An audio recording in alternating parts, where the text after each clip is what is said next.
Aleluia. Você pode sentar? Graça e a paz de Cristo a todos, amém? Aleluia.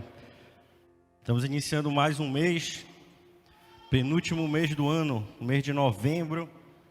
E nós estamos hoje inaugurando também uma nova série de mensagens intitulada I Believe. Eu creio, eu acredito. E então, nós vamos falar sobre a importância da crença, sobre a importância de nós crermos, mas não somente isso, porque crer, por muitas vezes, é algo simplesmente teórico na vida de um cristão. E eu estou falando de um cristão que vive na igreja, um cristão que frequenta, um cristão que participa dos cultos, porém, não vive aquilo que ele ouve, não vive aquilo que ele acredita que crê. Então, a gente pode chamar isso de querigma e didaquê. Quando você pega as cartas de Paulo, você vai ver que as cartas paulinas, elas têm uma estrutura, a maioria delas básica, dividida em duas partes. A primeira parte, o querigma, que é a parte, vamos dizer que teórica, aquilo que fundamenta a nossa fé. Mas a segunda parte delas vem do didaquê. E o que é o didaquê? É a prática. Se você sabe, então pratique. Se você conhece a verdade, então viva essa verdade. Ou nós podemos falar sobre ortodoxia e ortopraxia. A ortodoxia seria o nosso sistema de crença, o nosso dogma. E a ortopraxia seria a vivência, a experiência, o dia a dia daquilo que nós cremos. Quando você vai lá na medicina, a ortopraxia ela significa a correção das deformidades do corpo. Então, a ortopraxia ela seria a correção das nossas deformidades, a correção daquilo na nossa vida que não está de acordo com a vontade de Deus e, por consequência, está deformado em nós. Então, eu queria que você pegasse já a sua Bíblia, lá em Atos, capítulo 20. Se você não trouxe a Bíblia, a gente vai estar projetando aqui também na tela. Atos, capítulo 20, versículo 7 em diante. Que conta a história de um jovem chamado Eutico.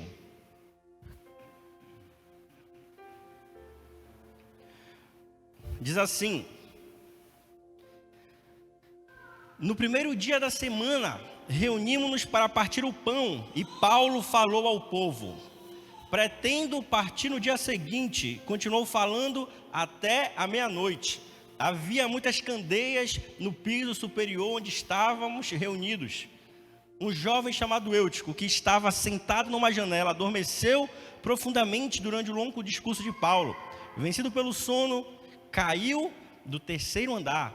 Quando levantaram, estava morto. Paulo desceu, inclinou-se sobre o rapaz e o abençoou, dizendo: não fiquem alarmados, ele está vivo. Então subiu novamente, partiu o pão e comeu.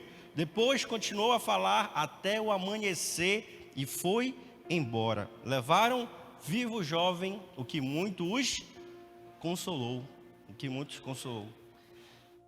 Então a gente vê aqui nessa breve história verídica que Eutico, ele era um jovem cristão, estava na igreja. Porém, mesmo ele estando na igreja, ele caiu, ele falhou, ele dormiu e então ele morreu. Por uma providência divina, ele tinha Paulo à sua proximidade, que o levou a ressuscitar, o levou a ter uma segunda chance. Então isso aqui será a nossa base, nosso plano de fundo da ministração dessa noite. Amém? Feche seus olhos, vamos orar pedindo a Deus a sua revelação, pedindo que Ele possa nos direcionar.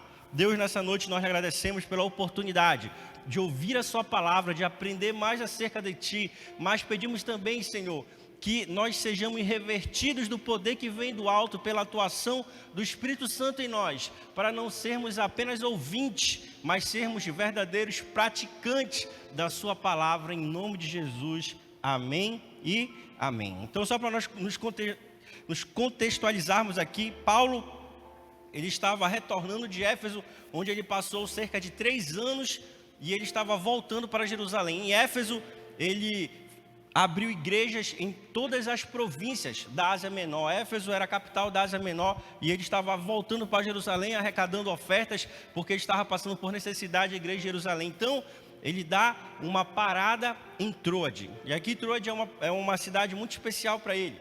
Você percebe que aqui ele realizou um grande milagre, ele ressuscitou uma pessoa, e provavelmente foi aqui em Troade também que Paulo ele foi preso. Então, você percebe que era um local especial para Paulo.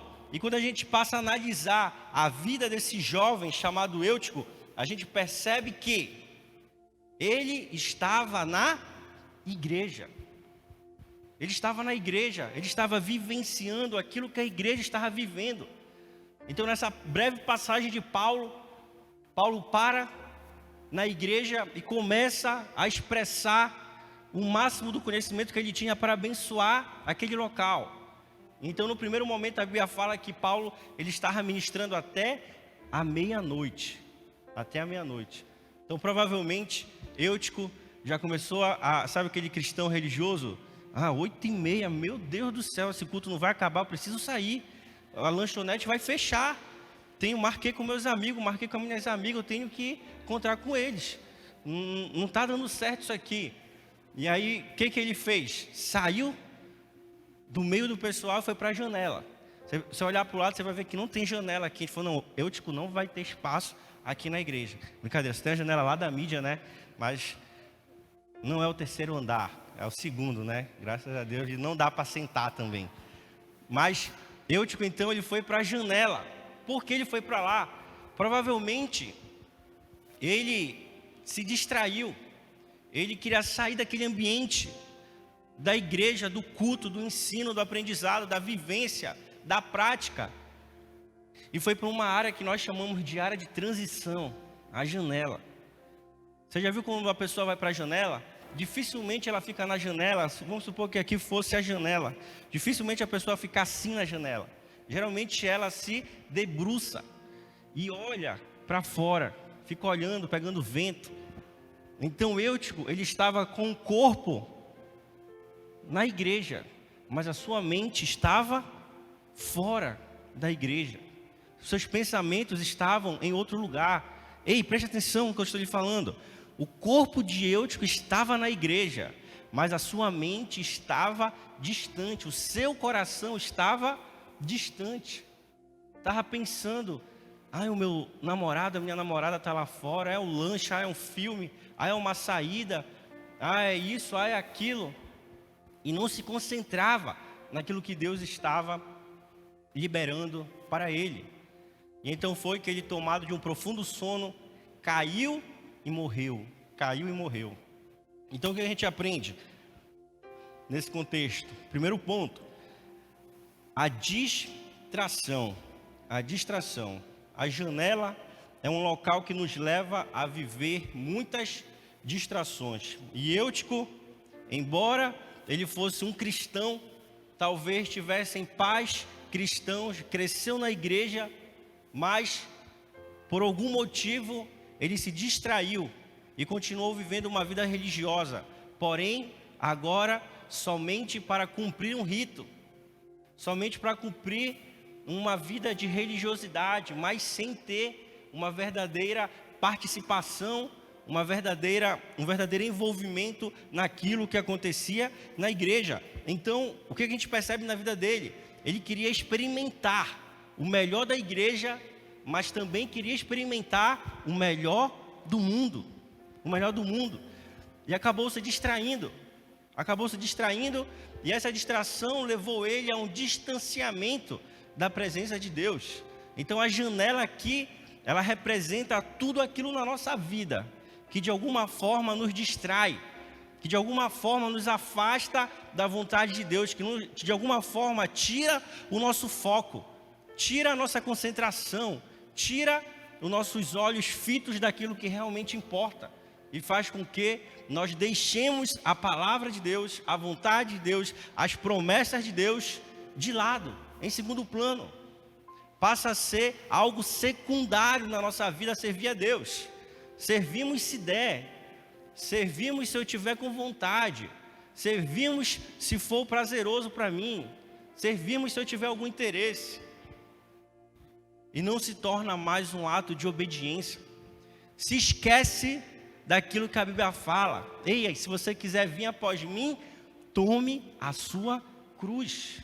Na nossa caminhada cristã, até a volta de Cristo, existe uma cruz. Existe uma cruz. E essa cruz representa nos dobrar, nos render, nos sacrificar, como Paulo mesmo fala, nos gastar e nos desgastar para fazer a vontade de Deus, para fazer o seu querer. E então fica uma pergunta para nós: quais são as distrações da nossa vida? O que tem tirado a nossa concentração? O que tem tirado o nosso foco? O que tem tirado a primazia da palavra de Deus, da vontade de Deus para nós? Pode ser as mais diversas situações. Pode ser um relacionamento, pode ser um vício no celular, num jogo, num aplicativo de conversa. Pode ser o trabalho. Pode ser as mais diversas situações. Então, nós precisamos entender que essas distrações, elas nos levarão, inevitavelmente, a uma frieza espiritual, a uma vida sonolenta e, consequentemente, à morte. A Bíblia é muito clara quando ela fala: a consequência do pecado é a morte. O salário do pecado é a morte. Mas perceba que muitas vezes a gente não acredita nisso. Não cremos nisso. Não crê mesmo. Você lembra quando Deus chegou com Adão e Eva e falou: não comam da árvore do conhecimento do bem e do mal? Porque do dia que dela comeres, certamente morrerás. Certamente morrerás. Então Satanás chegou, fisicamente representado ali por uma serpente, uma cobra. E o que ele falou para Adão e Eva? Tem certeza que vocês vão morrer? Introduziu a dúvida. Será que vão morrer? Olha, eu creio que você não vai morrer não. Na verdade, quando você comer da árvore do conhecimento do bem e do mal, você vai ser igual a Deus. Então coma, vai ser bom para você. Vai ser legal, você vai gostar, você não vai morrer. Aí a mulher foi e comeu. Falou para o marido: comi, não morri. O marido: não morreu. Não, vou comer também. Foram e comeram. Não creram naquilo que Deus falou. Romanos capítulo 6 fala justamente isso. O salário do pecado é a morte. Porém, tem um mais. Mas o dom gratuito de Deus é a vida. A vida, e não é qualquer vida, é a vida eterna. Mas você sabe, hoje Satanás, ele está falando aos nossos corações semelhante ele falou a Adão e Eva. E sabe o que ele diz? Ei, pode fazer sexo antes do casamento. Aproveita, curte, se diverte. Você não vai morrer não, você não vai se distanciar. Você vai poder continuar indo para a igreja, você vai continuar indo para a célula, você vai poder continuar fazendo as suas coisas na igreja. Ei, rouba. Quer enganar, engana. Quer se prostituir, se prostitui. Não quer ir mais para a igreja? Vai só uma vez ou outra, vai quando der. Você não vai morrer não. Mas você sabe, a palavra de Deus, ela é, nesse sentido, duríssima para conosco. E ela fala claramente: o salário do pecado é a morte. Tenha certeza, vai morrer sim. Eutico ficou ainda um tempo paralisado na janela, mas chegou um momento que ele caiu em um profundo sono e morreu. Caiu da janela e morreu. Então tenha certeza, o pecado vai lhe levar a uma frieza espiritual. Essa frieza vai lhe levar a uma profunda vida de sonolência e aversão às coisas de Deus. E a consequência disso vai ser a sua morte, Então a gente já entra aqui no segundo ponto, que fala sobre a curiosidade e a insensibilidade. Você lembra da vida de Sansão? Sansão, no Antigo Testamento, ele era a maior expressão da ação do Espírito Santo na vida de uma pessoa. Quando o Espírito entrava em Sansão, Sansão ele ficava tão forte que ninguém conseguia contê-lo. A maior expressão da ação do Espírito Santo na vida de uma pessoa, Sansão. Sabe o que ele fez? Ele, que era um nazireu, separado para Deus, desde o ventre de sua mãe, tinha várias regras pelas quais ele devia seguir, entre elas, não tomar bebida alcoólica, não tomar vinho, não cortar o cabelo, entre outras, não trocar em animais mortos. Sabe o que ele fez? Pela sua curiosidade, começou a se prostituir. Ele não podia se relacionar com pessoas que não fosse do clã dele. Ele foi atrás justamente de uma prostituta. Então ele foi brincando. Bora ver, eu vou contar uma história. Olha, se você fizer tal coisa, amarra uma lã nova que eu perco a minha força. Olha, faz isso que eu perco a minha força. Olha, faz aquilo que eu perco a minha força. Até que chegou um dia que nessa brincadeira dele, ele ficou tão insensível que ele contou o segredo dele. Cortaram o seu cabelo. Sabe qual foi o fim dele? Humilhado. Vazaram os seus olhos, furaram os seus olhos. Morreu humilhado. Morreu pedindo a Deus: Senhor, me usa só mais uma vez. Ele que poderia ser usado a qualquer momento por Deus.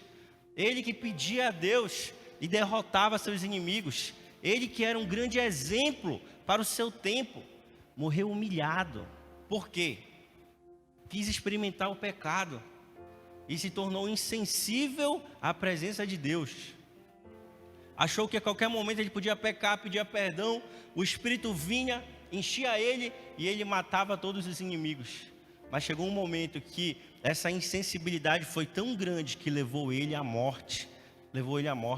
Quando a gente olha para a vida de Davi, não é diferente.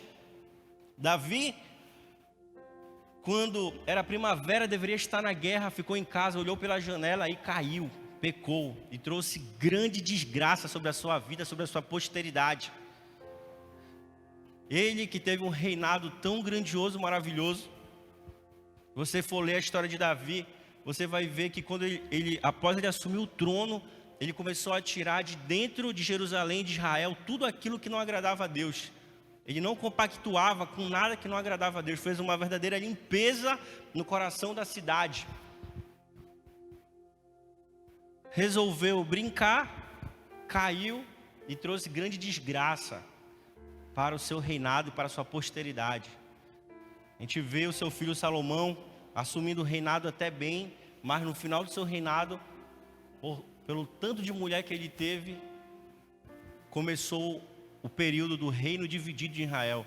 Só bobagem aconteceu, só bobagem. Poucos reis fizeram a vontade de Deus, culminando no exílio deles. Os inimigos exilaram o povo de Israel por causa da sua desobediência. Então, a gente percebe que a curiosidade, o desejo de querer experimentar o pecado, muitas vezes se torna algo real na nossa vida, se torna algo muito forte em nós. E ele vem por meio de uma falsa verdade. Ele vem por meio de uma mentira. Ele vem por meio de uma ação satânica que fala: ei, experimenta. Ei, tenta. Você não vai morrer. Olha só quantas pessoas já fizeram. Quantas pessoas que você já conhece não pecam, não fazem coisa errada. Não bebe de vez em quando. Não se prostitui de vez em quando. Não tem um relacionamento que não é segundo a vontade de Deus. E então acabam experimentando uma frieza espiritual. Não são pessoas que conseguem mais se envolver na igreja. Elas estão na igreja, mas têm uma forte resistência em se envolver. Tem uma forte resistência em participar ativamente da vida da igreja. Não conseguem fazer a vontade de Deus de verdade. Por quê? Porque se sentem presas a um pecado, se sentem sujas, se sentem mal, se sentem não capacitadas a fazer aquilo que Deus deseja que elas façam. E então, essa curiosidade, esses pecados vão nos levando a essa insensibilidade, o que nos leva a uma vida de profunda sonolência e preguiça. Preguiça para fazer as coisas de Deus. Vamos acordar cedo para ir para a igreja? Preguiça. Vamos para o culto? Que horas? 18 horas. Preguiça. Chega às 7. Chega às 19 horas. Vamos fazer uma ação da igreja. Vamos fazer uma ação da igreja. Preguiça. Mas vou ter que ir ajudar as pessoas. Tem o pessoal das crianças. Preguiça. Dá uma forte preguiça, uma forte sonolência. Então a pessoa não consegue fazer a vontade de Deus da forma que deveria, por conta desse pecado, por conta disso. Você lembra da história das 10 virgens? As 5 prudentes, as 5 nécias ou loucas? Como era a vida daquelas 5 virgens loucas? Elas tinham uma lamparina. E elas pensavam, o noivo está demorando. Você sabe, eu tenho a lamparina aqui, tenho a Bíblia aqui na minha mão, tenho a palavra de Deus. Eu ando até abraçado com ela, né? Pego a palavra de Deus, põe debaixo do braço, anda. Então acho que até fazem questão de ser uma Bíblia grande, né? Grande, pesado, não. Se o ladrão vier, eu faço cristão. Não, já vi testemunho que não roubam um cristão, vou mostrar a Bíblia. Mas não pratica, não vive. Aquelas 5 virgens, o que elas pensavam? Eu tenho a lamparina. No momento em que o noivo chegar, vai dar tempo de eu correr e comprar azeite, encher de azeite. Mas você sabe que o noivo chegou e ele disse: não há tempo, não há mais tempo. Ei, deixa eu falar algo para você. Você tem um chamado de Deus. Você foi separado, separada. Deus tem um propósito para a sua vida.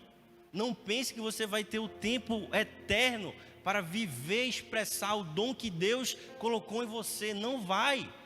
Por isso, viva isso hoje. Busque ser revestido do poder dos céus hoje. Busque o azeite que representa a ação do Espírito Santo na sua vida hoje. Porque o noivo vem. O noivo vem.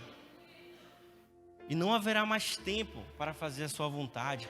Não haverá mais tempo para fazer o seu querer. Então viva hoje a vontade de Deus. Viva hoje o querer de Deus. Não perca a conexão com a sua palavra. Não perca a conexão com a sua igreja. Para finalizar, a janela então, ela é um local de quedas perigosas. E perceba, sempre que a pessoa cai, ela nunca cai para dentro, ela sempre cai para fora. Eutico caiu para fora. Tem uma história que fala de um jovem que ele estava caminhando em um muro, e era um muro que dividia o céu do inferno. E esse muro era longo e o jovem ia caminhando, ele olhava para o lado do céu e via os anjos chamando ele. Agoniados chamavam: venha para o nosso lado, esteja conosco, nós queremos você aqui, você faz parte deste local, você faz parte do céu. E o jovem olhava para o outro lado e via o inferno e os demônios vivendo uma vida apática, nem ligavam para ele, é como se ele nem estivesse lá. Curioso com aquela situação, ele foi e perguntou para um demônio: por que vocês não estão clamando pela minha vida? Por que vocês não estão me convidando para estar no inferno com vocês? Aí um demônio foi e falou para ele: meu amigo, quem está em cima do muro já está do nosso lado.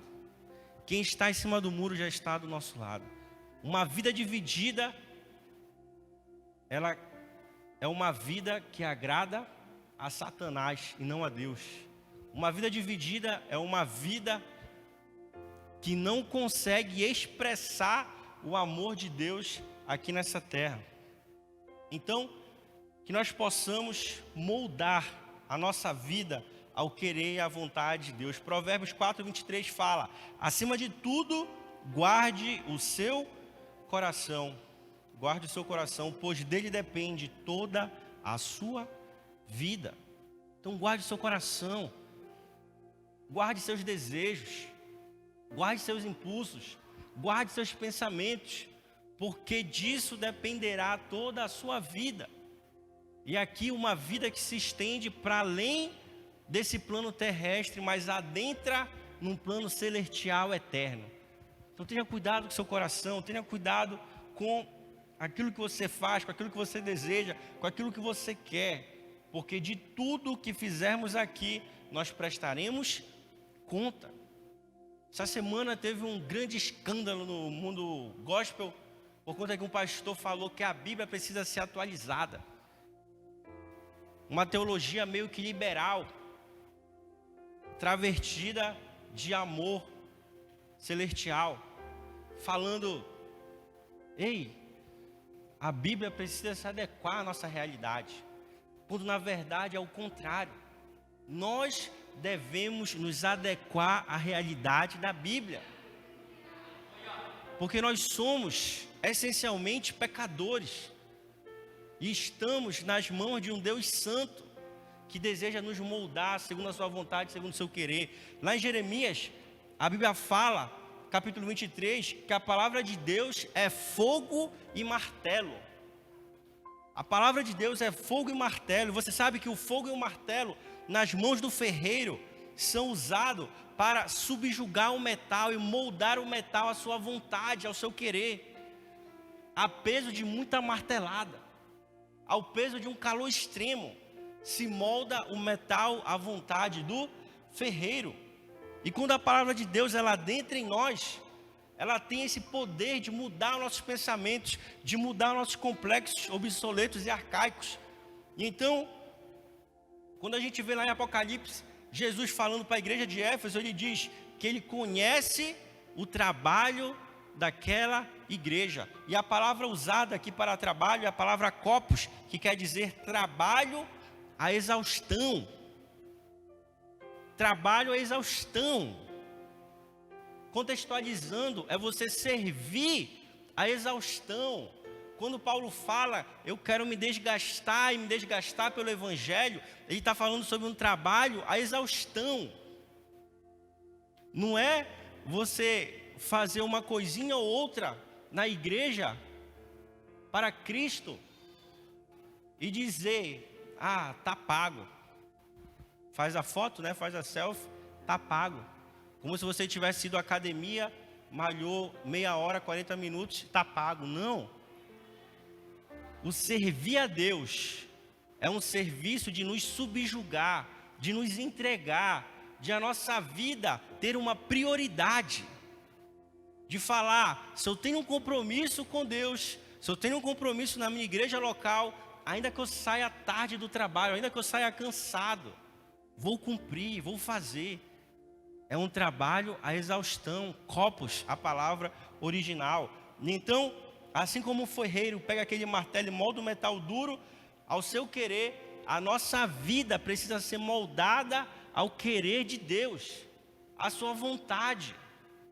Mas eu não quero, mas estou sem vontade, mas estou cansado, mas estou sem dinheiro. Ei, não molde a vida cristã ao seu querer, não molde a Bíblia à sua vontade, pelo contrário, deixe que a Bíblia molde você, deixe que Deus molde você, porque quando nós permitimos que Deus, Ele nos molde, Ele molde o nosso coração, Ele molde o nosso pensamento, Ele molde a nossa vida, nós então somos capacitados por Ele a moldar tudo ao nosso redor, a moldar a realidade ao nosso redor, por meio do quê?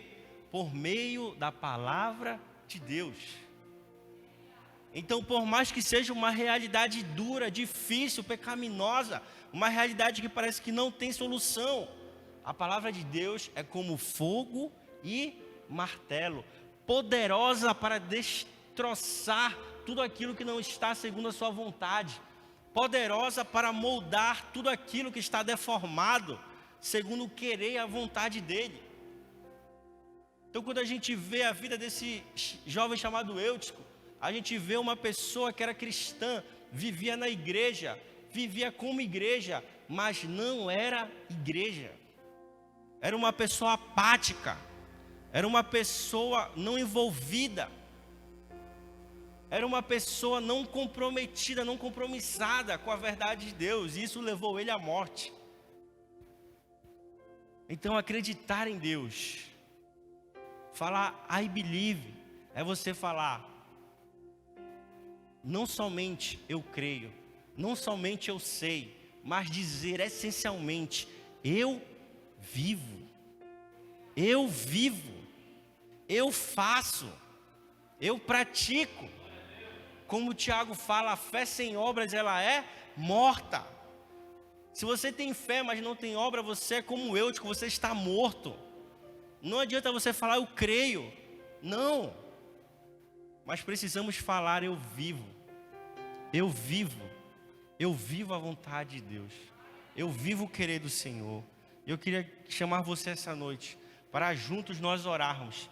Já convido você a ficar de pé também, para que nós possamos ter uma verdadeira metanoia, que nos faz não somente conhecer, ser simpático de uma fé, de uma crença, não ser somente pessoas que conhecem a Cristo, que ouvem falar de Cristo, mas pessoas que vivem realmente Cristo, pessoas que vivem a verdade do Evangelho, pessoas que praticam, pessoas que participam no seu dia a dia do que é ser um verdadeiro cristão, que é distante de ser alguém teórico, mas não poderia ser mais próximo do que uma pessoa que pratica o verdadeiro Evangelho, que é o próprio Senhor Jesus.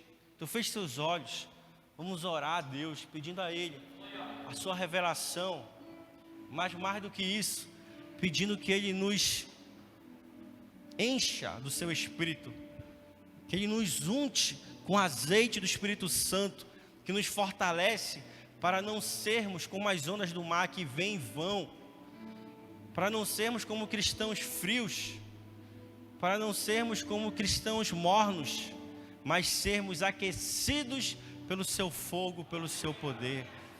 Deus, nos encha essa noite, Senhor, nos encha da sua presença, nos encha do seu Espírito. Não nos deixa ser cristãos somente teórico, somente de uma fé que não é consequência, que não é precedida de uma vida prática, que não é, Senhor Deus, praticável, mas que o Senhor nos leve a viver o verdadeiro Evangelho. Que o Senhor nos leve, Deus, a carregar a nossa cruz, a dizer, eu nego a mim mesmo, eu nego a minha vontade. Se esse não é o querer de Deus, eu abro mão, porque eu sei que a vontade de Deus, ela é boa, ela é perfeita e ela é agradável para mim. Então, por mais que eu não consiga ver isso, enxergar isso, mas eu sei que Deus tem pensamentos maiores acerca de mim. Eu sei que Deus tem pensamentos maiores. Eu sei que Deus tem pensamentos mais profundos, mais altos, mais largos para a minha vida.